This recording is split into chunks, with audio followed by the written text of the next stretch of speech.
and they win the NFC South.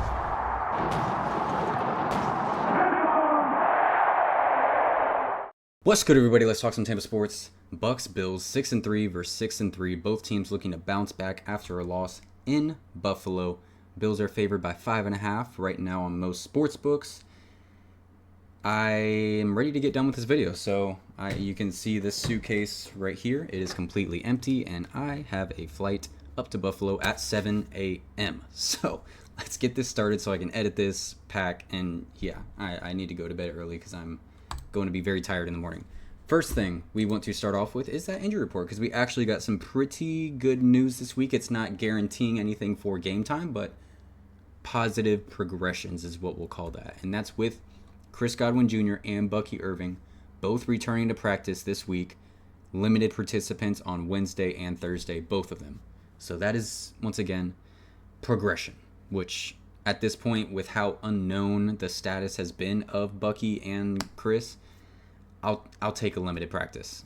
Absolutely. Does it mean they're playing? It's not for sure, but it could happen, which much better than what we knew before.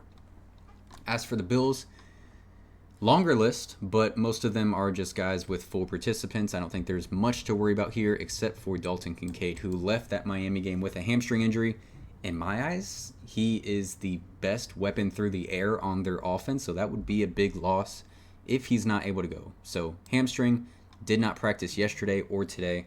It'll be big to see what he is able to do on Friday. I talked about it in my episode of the Ops about how good the Bills are running the football and then how, kind of painful it's been for them to stop the run. I think the weather kind of leans into that as well. Of course, I've been paying attention to the weather just to see what I need to pack for. And it's looking like kickoff at 1 p.m. is going to be about 40 degrees with wind gusts and a 50% chance of rain. So, before you place any bets on this game, once again, Bills minus 5.5. It's looking like it could be one of those weather games potentially. And I think that falls into what I was talking about with the run game. I think that's kind of where things fall. Looking at that Bills offense like we were looking at yesterday, it's all about the run, especially when you have Kincaid out potentially. Right now, PFF is projecting that he's going to be out with them putting Dawson Knox in there as the starting tight end. Their weapons without Kincaid, and I don't mean it in like a disrespectful way, but they're not extremely threatening. I think Keon Coleman is a young receiver that's going to continue to get better. Right now, I see him sort of as a jump ball guy. He's not a guy that I think is going to completely take over a game. I don't know if he's had a game like that yet in his career where he's just taken it over, 175 yards and 2 touchdowns, something like that. Khalil Shakir is very solid in the slot, has been continuing to get better, that chemistry with Josh Allen throughout his time in Buffalo. Jacob Parrish is going to be tasked with that. I don't think that's nothing he hasn't seen yet as a nickel corner. As a rookie, he's already had to play the likes of JSN, Drake, London plays in the slot a good bit, so he's had to see a bunch of guys already that are good slot guys. It's about the run game. That's really what it is in my eyes. They got a solid offensive line, and they can absolutely lean on running the football if the game plan falls in that direction. Josh Allen obviously can run the football himself very well, very difficult to bring down, absolutely brings the punishment to the defense.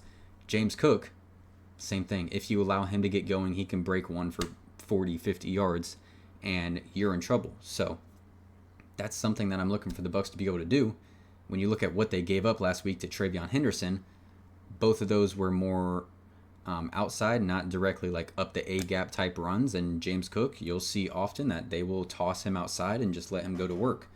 The Bucs have to be more gap sound than they were against the Patriots. It was just undisciplined, and just being undisciplined for 2 to 3 plays really cost you that game. So you have to be more disciplined, stick to your gaps, trust the guy next to you that they're going to be in their gaps, and just handle your job. And I think the Bucs will be fine. I showed you in that episode of the Ops, those games where James Cook does not get going, where he doesn't get over 100 yards, usually it's trouble. So when the Bills are playing from behind, they're forced to throw the ball a lot more. It's not that they can't throw the football, but it's not what I would say their offense is more comfortable doing. They want to be able to lean on the run. Another thing that kind of falls into that is the Bills are 0-3 when they have 2 or more turnovers. So once again, it falls into that. If you're turning the ball over, you're going to have to throw the ball to get back in the game, because what you're doing is giving the offense on the other side more possessions, which of course would allow, if we're talking about the Bucs in this case, give the Bucs more possessions to score more points.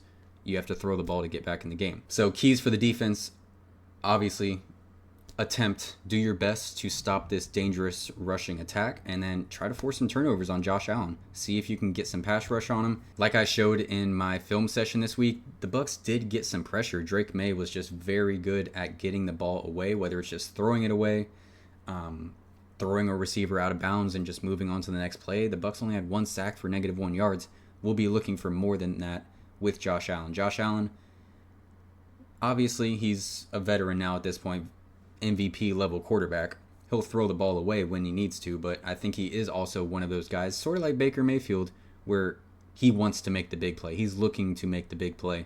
Can the Bucs force him into a turnover when he's looking to do those things? Absolutely a run game this Bucs defense will have to respect. Yaya, Vita, Logan Hall, Elijah Roberts, and then the guys behind him. Dennis has to have a good day stopping the run, sticking to his gaps. Levante David's going to do what he does. And then Jacob Parrish and the safeties coming in as well, needing to make some big tackles when they toss those things out wide to Cook. And just showing some numbers to back up what I'm saying, on the Buffalo side of things, rushing yards, they are second in the NFL, only behind the Colts, which Jonathan Taylor has just been insane this year. They have 5 yards per carry running the football, which is top 3. And then they are second in the NFL in rushing touchdowns. So, once again, a run game that needs to be respected. The Bucs need to be disciplined. That's how you stop the run. Be disciplined. You're an NFL player. You know how to tackle. Be disciplined. Make the tackle. Stay in your gap. So we'll go ahead and flip sides. So Bucs offense versus the Bills defense. So like I talked about in the episode of Ops, the Bills have, like I said, polar opposites when you're looking at their effectiveness in running the football and their effectiveness of stopping the run. It's not been good for their defense. And they got 2 good edge rushers along their offensive line in Joey Bosa and Rousseau. Rousseau is a younger guy. I think he was drafted more of like a project, and he's been a good project for them. I think they're getting an A on this grade for their project. He's become a pretty solid edge guy for sure. 3 sacks on the year so far. So in terms of pass rush and actually getting the quarterback on the ground, hasn't been a ton there for him. Bosa leads their team with only 4. So similar situation to the Bucs, where their edge rushers aren't necessarily putting up a ton of sack numbers, but overall they have gotten to the quarterback. Once again, similar to the Bucs, kind of just by committee. Where most of their issues have lied is in that second level with Matt Milano, with Terrell Bernard. Both guys are talented. We've seen Matt Milano at points in his career be one of the best linebackers in the NFL, but this year, whether it's due to, playing through injury or just overall as a defense just being undisciplined and being put in bad spots, whatever it may be, he's ranked 81st out of 83 eligible linebackers.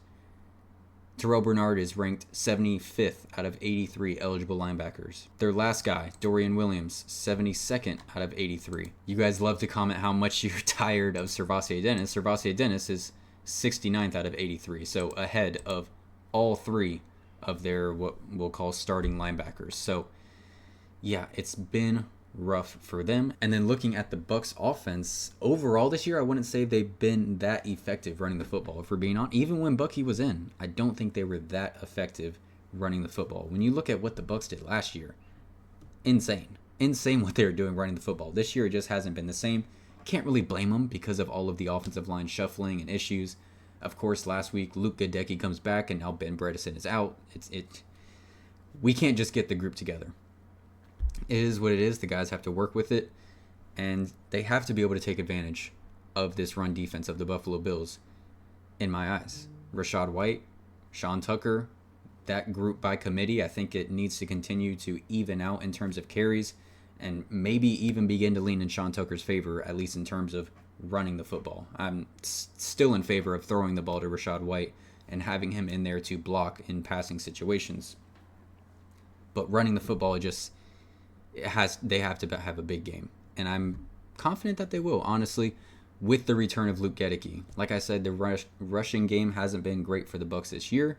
Last week, the Bucs went up against the best run defense in the NFL and the New England Patriots. The Patriots didn't give up 50 yards to a single running back in any game this season until last week. Sean Tucker eclipsed that 50-yard mark. So the fact that the Bucs were able to do that against the best run defense in the NFL with the return of Gedeke, if they're able to do that against them, that's not how the NFL works, but I hope they'll be able to put together a game plan that allows them to be effective against the Bills and running the football. I also thought it was interesting that Baker Mayfield, when asked this week, shout out to Pew Report for asking the question about his running, scrambling, whatever you want to call it, about how, the start of the season, first few games of the year, he was running all over the place, scrambling for first downs and huge third down conversions, things like that. In the last 3 games, I don't think he has any rushing yards.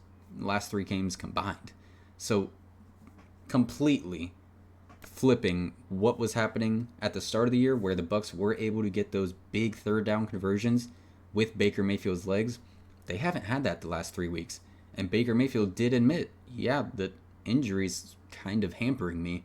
And when he does scramble, he's only looking to throw. He's not really looking to run, because I don't think he can take any more tough hits running the football like he was able to earlier in the season. I think that just puts the importance of our run game even higher.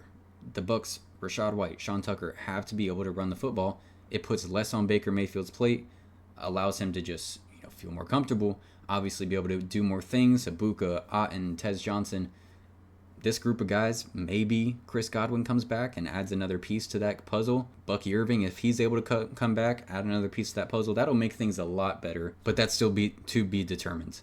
I do like Abuka in this matchup. Tez Johnson will be interesting to see if he can provide any sort of deep threat to open things up. They do like to play 2 high safeties pretty often, which Baker often is kind of hesitant against, so that's not my favorite matchup scheme-wise, but running the football, it just has to happen. Rachaad, Sean Tucker, go to work. It's a toss-up game in my eyes. Vegas doesn't really see it that way, with the Bills almost being a touchdown favorite. I know they do have the home, plus the home bonus. The whole Bucs in the cold weather thing, I think, has become a thing of the past. And their last game where they played in this cold of weather was actually a game that I was at, 2023, at Lambeau Field. I was at that game where Baker Mayfield ended up having a perfect passer rating at Lambeau Field. Only, fun fact, in case we all forgot it, only Baker Mayfield and Aaron Rodgers, 2 quarterbacks in history to have a perfect passer rating at Lambeau Field. I was there for that game, and just so happens I'll be there for this Buffalo game where, once again, coldest game in recent memory for the Buccaneers. So that's going to be it for me. Leave your comments, leave your score predictions down below. I think in terms of a bet, I do like Bucs money line just with the odds. I do, like I said, I think this game is a toss-up, so with the Bills getting 5.5 points, I do like that bet. I don't love to bet on the Bucs because if they lose, it's just a double rip out of my heart. But you know what I'm saying. I will attempt to do a game day vlog from Buffalo. I think that'll be fun. Might be a good idea. Only issue is I'll have to do all of the editing on my phone, which will suck. I won't have obviously my computer setup that I do here. But I'll see if I can get it done. But yeah, be on the lookout for that. I won't see you guys until next Wednesday. Taking some time off. I'll be back next Wednesday. Like and subscribe if you haven't already. Go Bucs. You all have a blessed one.